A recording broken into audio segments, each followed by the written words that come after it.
एक गांव था जिसका नाम था रामपुर। यहाँ एक किसान रहता था जिसका नाम था रामू। रामू अपनी सादगी और कड़ी मेहनत के लिए जाना जाता था। उसकी दुनिया उसके खेत और उसकी छोटी सी झोपड़ी तक ही सीमित थी। एक तपती दोपहर रामू अपने खेत में हल चला रहा था। तभी उसके हल का फाल जमीन में अटक गया। उसने सोचा शायद कोई बड़ी चट्टान होगी, लेकिन जब उसने खोदकर देखा तो वह हैरान रह गया। वहां एक पुराना मिट्टी का घड़ा था जिसके ऊपर एक अजीब सा ताला लगा हुआ था। रामू ने हिम्मत करके घड़े को बाहर निकाला। ताले पर कुछ रहस्यमयी निशान बने हुए थे जिन्हें वह समझ नहीं पाया।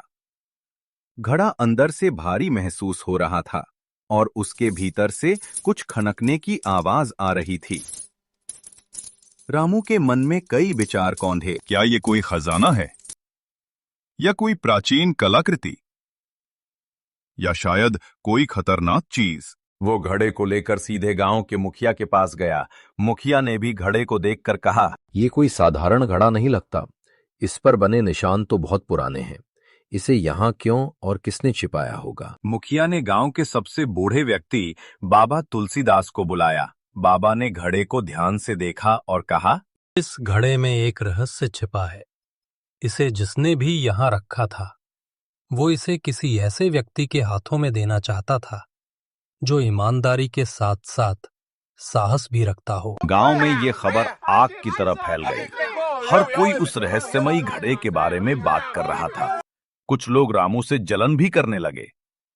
एक रात कुछ चोर रामू की झोपड़ी में घुस आए और घड़े को चुराने की कोशिश की, लेकिन रामू जाग गया और उसने बहादुरी से उनका सामना किया। चोरों को खाली हाथ भागना पड़ा। अगले दिन बाबा तुलसीदास ने गांव वालों को इकट्ठा किया और रामू से कहा, तुमने इस घड़े की रक्षा करके अपनी ईमानदारी और साहस दोनों का परिचय दिया है। अब समय आ गया है कि इस रहस्य को खोला जाए। सबकी सांसें थम गईं। बाबा तुलसीदास ने एक प्राचीन मंत्र का उच्चारण किया और देखते ही देखते घड़े का ताला अपने आप खुल गया। घड़े के अंदर सोने के सिक्कों का ढेर था और उन सिक्कों के बीच एक और तांबे का छोटा सा बक्सा था। बाबा ने रामू से कहा, ये सोने के सिक्के तुम्हारे साहस और ईमानदारी का इनाम है, लेकिन असली खजाना इस बक्से में है। रामू ने बक्से को खोला और अंदर पाया एक पुरानी हस्तलिपि जिसमें गांव की उपजाऊ जमीन का नक्शा और उसे और बेहतर बनाने के तरीके लिखे थे। ये सिर्फ धन का खजाना नहीं था, बल्कि गांव के भविष्य का खजाना था। गांव वालों की आंखों में आंसू थे। उन्होंने रामू की ईमानदारी और मुखिया की दूरदर्शिता की तारीफ की।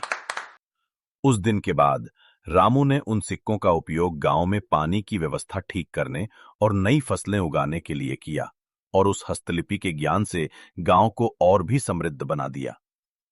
वो रहस्यमयी घड़ा केवल सोने से भरा नहीं था, बल्कि ज्ञान और भविष्य की आशा से भरा हुआ था।